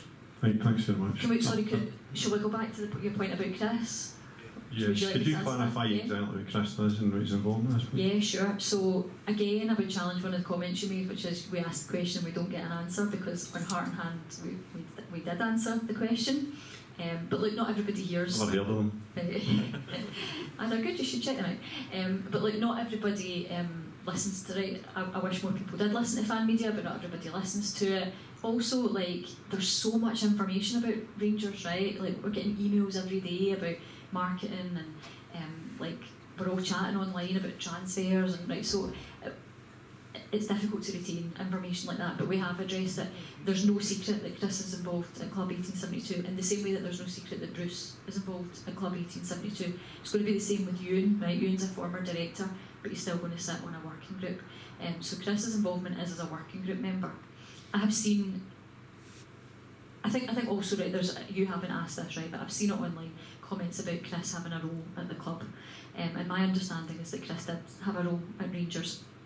In terms of whether he was an employee, contracted, a consultant, I don't know the answer to that. And nor would I have ever wanted to know the answer to that, because there are a number of individuals that we interacted with who were involved at Rangers. We knew that they were involved professionally at Rangers. I could name loads of them. I have never had a conversation with any of them where I said, are you contracted, are you an employee, how much do you get paid? But Chris's services were made available to Club 1872 as a point of contact, and with a specific focus on communications in the past. Now, again, I think it's also important to address some of the misconceptions and, well, frankly, the lies, right? So I saw a comment online. The gentleman who made the comment is in the room, and if he wants to say a bit more about why he made the comment, he's welcome to do so. I'm not going to embarrass anyone by naming the person. But the comment was that Chris attended board meetings on a regular basis. And obviously the term shadow director has been used. That's an absolute lie, that Chris attended board meetings, not only on a regular basis, but ever. Chris Graham has never attended a board meeting at Club 1872. Chris is not involved in any discussions at board level. Neither is Bruce, neither is Ewan, now that he's resigned from the board. We are very, very tight on that. Now, Joanne and I have had an ongoing involvement with Chris for some time, whether that's when he had a role at the club or when he's been a volunteer. And there have been various times throughout the last few years where he's either been involved at the club or been a volunteer. And what I would say is he has spent far more time volunteering for Club 1872 than he did interacting with us as someone who had a role at Rangers. But we have had an involvement with him for some time, and I greatly value Chris's input at Club 1872. He helps with statements. He's got a great way with words. I think he is highly skilled. He has an understanding of fans group. He passionately believes in this stuff. So I very much value his input. But it might be worth handing over to George or James to talk about what your experience has been in terms of this accusation that Chris is a shadow director. Thanks very much.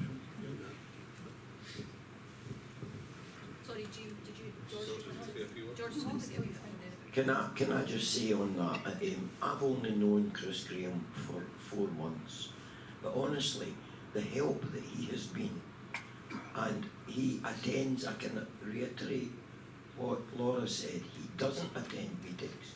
He's never attended any board meeting, and we've had numerous board meetings. In fact, we've had an average of 3 or 4 board meetings per week in the last 4 months. Chris Graham has never been involved in any of them, but he is a valuable member of our working groups. George, can I just say one of the other accusations that I have seen online is that Chris was paid to run Club 1872. I mean, that's explicit, right? That is on numerous posts on a forum. Paid to run Club 1872. Now, interestingly, the people who make those comments have figures, right, that go along with them as to how much Chris was earning. I don't know if those figures are accurate. How would I know, right? I've never asked Greg, for example, who I've interacted with through his role at the club. Never asked Greg how much he earns. But the accusation is that he was paid to run Club 1872. That either, from our point of view, that's not true, right? That is not our understanding of it. If it is true, then that's failed spectacularly, right? Whatever they were paying him to run Club 1872, it was too much, because he's never run Club 1872. We have only ever had interactions with one individual who had and still has a role at the club where we felt that boundaries were being overstepped. And we went through, now myself and Joanne were on the board at that time, and so was Bruce Taylor. We went through a process, but I don't want to say an HR process, because we're volunteers and we don't have an HR department or whatever at Club 1872, but we went through a process of engaging with that individual and explaining why we felt the boundaries were being crossed. We then went to the club and said, look, we value this person's support as a point of contact, but the boundaries the lines are becoming blurred, and it's not acceptable to us. And we disengaged from that person. We still have some interactions with them, but not to the extent that I think we could have had. I have never had any experience with Chris or any other individual associated with Rangers where the lines looked like they were becoming blurred or there was any indication that they were overstepping the boundaries. Other than that one time, it was dealt with effectively. We were very clear. And just to give you an example of what I mean by boundaries becoming being overstepped, the individual was asking to have access to Club 1872 emails. The inbox, wanted the password. The individual asked for access to member information, so the member database essentially, and we were very, very uncomfortable with that. We didn't think it was appropriate. As I say, if Chris Graham was paid to run Club 1872, he did a very bad job of it, right? But that's for Rangers to take up with him. But my understanding, very clearly through discussions with Chris and Rangers, is that is not the case. He was not paid to run Club 1872. Right, thank you. First, can I thank everybody, because I know working on the committee so much work that you put in, but I'm astonished to hear you won't have an AGM. Any committee I've been on, professional boards, I've been chairman, always have AGMs. The other thing you're saying about misinformation, people talking about whoever Chris is, I'm not into any of this. Where's the minutes? You used to get minutes. I've heard comments saying, well, nobody read them. They should be coming out regularly, telling people what you were doing. And I come back to the AGM, I've never come across anywhere that this doesn't occur. It should be standard practice, it's good practice, clear communications. When you're holding the meetings, you can let people see, if they want to read them, let them see what you're doing, who's involved. The chap Bruce Chairman, never heard of him before. Let us know who's on the committees, who's doing the work for us, that we can congratulate them for them. But the communication, I've got to be blunt, from you has been appalling. It's diminished over the years to such that it's starting to feel like a wee secret society. I want this to succeed, and I'll be honest, the communications is appalling. Thank you for your honesty. No, look, you're not the first. No, sorry, I'm answering a question. No. I had my hand up ages ago. Okay. So you made a lot of points there, right? I think the point about the AGM, James has already addressed it, but it would be useful to hear from you on what you see as being a difference between an AGM and an annual contributors meeting, because like I don't want to. Is this the annual contributors? Yes. Well, I didn't know that. I just knew it was a contributors meeting tonight. It was referred to in the email that we sent out as the annual contributors to meeting. me, it should be a clear annual general meeting. I think to most people here, Okay. everybody knows what that is. A contributors meeting could be just a general discussion. Okay. So one of the issues that we had in discussions with the regulator is that she was very clear that she didn't want us to refer to it as an annual general meeting, because that's not what it is. So people think of it as being like the AGM at the Rangers AGM where you go and vote, right? That's not the way it can work. So the only difference between an annual contributors meeting and an AGM is that votes take place at the AGM. Now we can't allow that to happen. We can't allow votes to take, but it's in the constitution, right, that we can't allow votes to take place at meetings. All votes have to be conducted online. But I'm very interested to hear from you and what you think we can do at an annual contributors meeting that would in some way replicate the AGM. I'd like to hear from you on that. The other point about communication, like you're absolutely correct, the communication has not been what it should have been. It's not been consistent. It's been non-existent. I don't think it's been non-existent. I must agree with my brother. Look, I'm a very old guy, very old. Bruce, I'm much older than you. I'm just a boy still. But I live half the year in England and half the year in South Africa. I'm the guy who posed the question today. And I've been appalled at the lack of information I've received. I can only pick it up in the emails or from you. I don't know what all the politics is. I don't know who the guys are speaking about. But I could probably sign up dozens and dozens of people for you. But I don't want to do it because I don't know what you're doing. And this is common. Since COVID, I've met dozens of guys down in South England where I live who are Rangers fans. I sit and talk to them about it different days of the week and would like to get involved. But I'm resistant to telling them to get involved until I know what you're doing. Now, I've been very impressed what you've said, Sabina. I've forgotten your name already. George Holden. I'm sorry, but what you said when you started tonight, I agree with. When I come up this weekend to see my brother and go to the game, I said to him what I would do is appoint a full-time person and do it professionally. And I think if that's what you're intending to do, that's the way forward. But you've got to pitch yourselves outside of Glasgow. Why I asked that question to Dave King, I was being a bit smart because I know Cape Town inside out and he doesn't. And I was just asking him, and he was talking, when he replied, he just spoke about Johannesburg, and it's a different planet. But there's hundreds and hundreds of Rangers fans in Cape Town, and I think you should pitch yourself at people abroad just to contribute. Sorry, that's the end of my comment. Yeah, no, listen, I think that's a good point, and I don't know if the slides were clear enough, but they'll be emailed out to people. So there was a whole section there on overseas bears and what the marketing guys are going to target, how the marketing guys are going to target them. But I think that's a good point. Sorry, just to jump back. Sorry, I can't remember your name. I don't know if you told me your name. But you said about minutes. You know, you don't publish minutes anymore. We never published board meeting minutes. It's never been the case. Well, I'm sure I used No, to. we publish board meeting summaries. So we do exactly the same. Well, that's maybe been a wee bit Pedantic, I'll be honest, but the communication from what you've been doing, what's been happening, and I keep an eye out on the data, it's non-existent. It's not been non-existent. The quarterly reports have been consistent over the past year and a half. They've been lengthy. We've mentioned the marketing people, the marketing team, what they've been doing. So look, we'll agree to disagree that it's not been non-existent. Again, if you want to chat to me after it, I can show you how many, and we put in every quarterly update how many emails we've sent out to members and how many emails we've responded to from members. So the communication has not been non-existent, but it absolutely could be improved, and we take your point on that, and that's one of the areas that we're going to focus on in the next few weeks. James, sorry, did you want to? Just a quick one. Really picking up on your point about lack of information. It didn't take me terribly long once I became a director to appreciate, I think Andy said there's an elephant in the room. It's not Voldemort. There are issues, there are agendas out there that I think we all know, but no one crystallises or says what they are. One of the reasons that's the case in the context of the board is that my experience is when I came into the organisation and I was given access to all the documents and information and papers, it really quickly became apparent to me that the board was a bit like one of those Roman testigos. You know, that there were arrows being fired in all directions, and there were a number of different organisations and people who were attacking the board.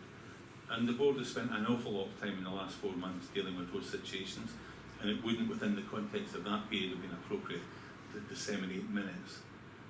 But from my point of view, if there's a desire to have something that's called an AGM or an organisational meeting like it, me personally, I can't see any reason why we wouldn't do that, subject to whatever the Articles of Association say. But if there's an appetite for a big meeting, an appetite for everyone to get together, to feel part of the organisation, I personally would be in support of that. And I think, haven't spoken to other directors about it, but that's something that we can certainly examine. And there's been 2 people this evening who have raised the same point in essence, and it's one that we'll give consideration to.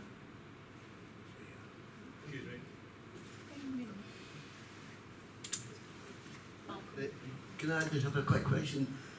We've been waiting for a very long time, isn't it? 2 seconds. 20 minutes I've been During Bruce's presentation, he mentioned that the 5th and the 7th biggest shareholders have got a seat at the board. We're the 6th, we've put in 4 million. When I say we, I'm talking about the bears in this room. Yes. Why have we never offered representation in the board?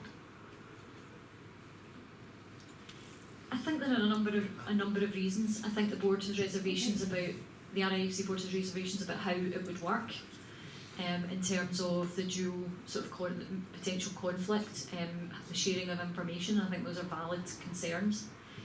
From our side, we haven't made decisions about, again, how it would work. We certainly as individuals are very clear that it wouldn't be one of the Club 1872 board that would do that. But we are absolutely open to discussions with the Rangers board on making that happen and how it would work. But I think we would need to discuss it with the contributors, and it would ultimately be up to the contributors who would sit on the board. Malcolm. Hello, Malcolm Murray. Mr McGowan mentioned the elephant in the room, and we haven't really addressed what I see the most sensitive elephant with a very pink trunk and pink toes is the Reverend Stuart Macquarie, which it sounds from Dave King and one of your other directors is that, do you really think he's been trying to conduct a smear campaign? What you guys need to do is sit in a room with him and get this sorted, because the Rangers fans are not going to believe this until you sort it out. He is one of the most honest, morally based guys I've ever met. I've been at the Ibrox disaster service with him several times. He goes back to the early 60s watching this team. There's no way that guy's conducting a smear campaign. He must have something, and you must sort it out as a matter of priority, or there will never be any credibility to this organisation. And many people would agree with me on that. Yeah. Malcolm, I wasn't aware that anyone had said that the Reverend himself was carrying out a smear campaign.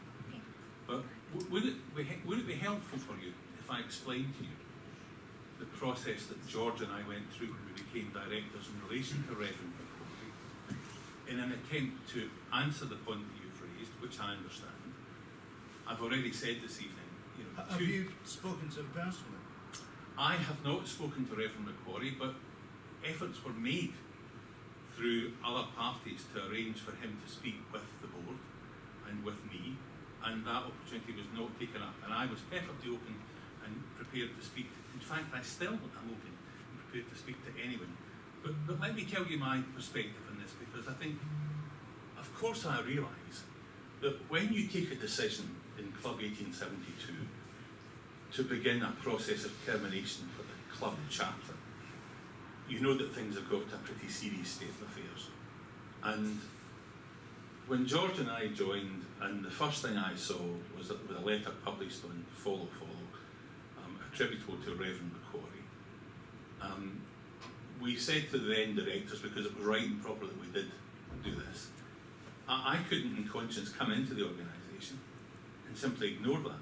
So in the very early days, George and I made it an absolute point that we were determined to get to the bottom of Reverend Macquarie's letter and all of the issues that emerged from that letter, to make sure that we formed a view that the directors that we then had met Malcolm for the first time had behaved appropriately.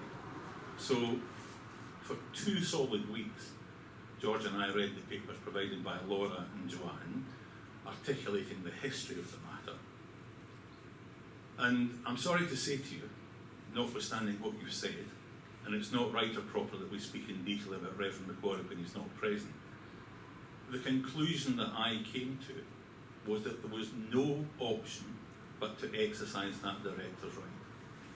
Because having read the letter and having assessed and analysed the contents of the letter against the information that I was then provided with, it was apparent to me the letter was factually wrong, selective to an alarming degree, legally incorrect in its primary analysis, and we tried to write with Reverend Macquarie to get through this issue, but he was determined to press those points, and in our collective view, the points are not right. The letter on follow is not, in my view, an accurate reflection of a factual state of affairs. And so we would have hoped to carry on and discuss with Reverend Macquarie, as you suggest. If you're in a position to broker a meeting with him, I'm sure that we would be delighted to have a meeting with him. But the only conclusion that we could come to was he threatened the board with reporting the board to the regulator in relation to the events that he had raised in the follow letter. And the collective view of myself and the board was, actually, we need to report ourselves to the regulator. So what the board decided to do was to take every single point in Reverend Macquarie's letter, not just the one that was published in follow, but all the points that we knew internally from our own internal communications. Every allegation made by Mr. Dingwall, every allegation made by Mr. Marshall, all the points that have emerged online, many of the criticisms of people who've posted things, we condensed those into a 158-page report with attached document and information so that the regulator could determine the matter. And that is the current situation. And if I say this to you, as I said, it's not proper to sit here and discuss the ins and outs of Reverend Macquarie's situation. But if you can broker a meeting, I would be delighted to go and talk to Reverend Macquarie, delighted to talk to Mark Dingwall, delighted to talk to Robert Marshall. Can I just come in on that point? Sure. Because that's the only one that I have on that. I believe that my dad did ask, just following there, to have an appeal on his removal from the organisation, and that was refused. So how does that align with what you said? I'm sorry, I didn't hear your question. So my dad was removed as a member, much like So are you Mr. Marshall's son? I am indeed. I'm Greg Marshall. I'm the sports liaison officer of Rangers Football Club. I wasn't intending on speaking at all today because I do obviously have a conflict of interest when I role at Rangers. But on a purely personal point of view, if you're saying you're willing to meet with my dad, why, when he asked for an appeal, did you not see him?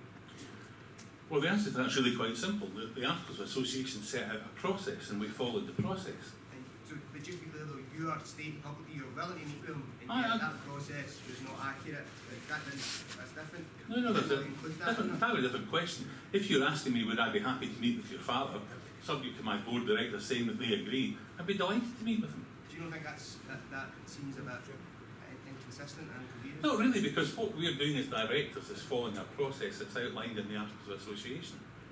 But one of the things that I think is really important, I wanted to ask Andy a question a few moments ago, which was relevant to this point. Have you ever volunteered to sit for any of the committees or applied to join the board of the club? And if not, why not? Because you doxed Christian Elgay in that statement. You mentioned his work, and that shocked me. And I know he's looking shocked, but there was a statement came out, I'm pretty sure Christian Elgay went to requisitioners. Yes. Christian Elgay. Yeah. He mentioned his work for no particularly good reason. I have no idea why. I think that was because he had presented himself on a platform of I'm a professional, this is what I do. So we referred to that. So yeah, but I know that's Chris Graham's fingerprints all over it. That's why I asked the question at Chris. But well, if it's no, I would like to know whose fingerprints it was then, because I thought it was a low blow, and I thought it was a. I know you're talking about Articles of Association and so forth, and it's standard by process. So if you're going to be held to a higher regard than that, than online thugs, then I thought that was kind of lowering what my expectations of behaviour at Club 1872 board. Yeah, look, I think that's why I would never ever put myself forward. In fact, I'm frightened to speak because you know I don't know what comes out, because it's the Wild West and online. That's not the real life. It's in here that matters. But you don't think you've got something to contribute? Oh, I'd love to contribute, and a lot of this stuff here I would have given you maybe 3-4 years ago as a concept, not as a finisher and doing it. But I just have thought that the whole environment is a bit protective, it's no an open architecture, which is a lot of what we're talking about. I mean, the obfuscation is AGM versus annual contributors meeting. It's no hard to make that clear as it's an equivalent. Yeah, so to answer the question, who drafted that, and was Chris Graham's fingerprints all over it? Were they? Right, no, they weren't. Chris had absolutely no involvement in drafting that. None. It was myself and James primarily, with input from, it was the board. I have to say, the board is functioning better than I think it ever has. What do you think, Joanne? So yeah, primarily myself and James drafted that, but with input from George and Joanne. There's a process we go through where they say, I'm not comfortable with that bit, can you take it out, how about you reword it? And we go through that process, which means that we don't often respond right away. There was a decision to be made about whether we responded to the information they were putting out, and to be clear, Christian and the other guys in that group had spent months making very personal comments about us. I believe, I can't remember if it was Christian or one of the other members of the group, made a personal comment about me, that they'd met me and what they thought of me in person. They had criticised us on various fronts, and that's okay, right? But we had a decision to make about whether we responded to that, because what we had seen was at that point weeks of people saying they've got nothing to say, they're hiding, why are they not responding to it? So, there's a decision to be made about, if we respond to this, are we going to get you're airing the dirty laundry in public, you're getting down into the mud with these people, and we did get those criticisms back. But my understanding is that the individuals involved in that group presented themselves in their own professional background as being a reason why people should listen to what they were saying. And to be clear, they made some good points. Right? I listened to the Heart and Hand podcast. I read some of the stuff they put out, and I was nodding my head and thinking, yeah, good points. And we also offered to meet with them to take on board some of those points and to work with them. But there were also lies being told by that group.